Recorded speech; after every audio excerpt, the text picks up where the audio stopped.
Hello everybody, Dr. Lucas Kaspar here from Arkansas State University, and I'm here today to talk with you about Gillis number 16 from the bass trombone studies.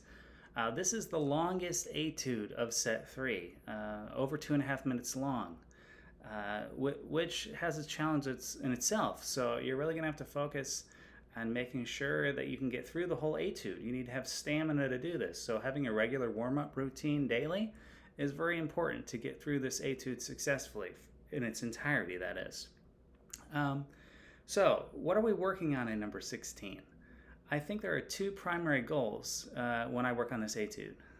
The first one is contrasting styles. So you'll notice in the first line of the music, it's very legato. And it stays that way for a while until measure 13. And then measure 13, when you hit measure 13, it's staccato. And then it goes right back to legato a few bars later. So showing the stark contrast in style through this etude is very important because this etude goes back and forth between legato and staccato throughout the etude. Another primary goal for you should be pitch. Pitch is very difficult on this etude. You have a lot of triads that you have to play. Right out of the gate, the first measure is just a D major triad that you're playing. Later on, you've got a G flat major triad, you've got C major, you've got B major, you've got B flat major, you've got C minor, you've got F minor, you've got F major, and there's many more. These just broken triads that you're playing. Now, how do you work on these? You can work with a tuner, and that will yield some result. And I do encourage doing that some. I encourage you when you work with a tuner to listen to the sound first and then look at the tuner to check if it's right. But even better than the tuner, I think, is using drones. So you could look at drones online on Spotify or iTunes. I really like the cello drones. They're really great for this. Or you could use an app. I like to use the app TE Tuner. And in there, you could go in and listen to drones. You could play the different notes in the chord.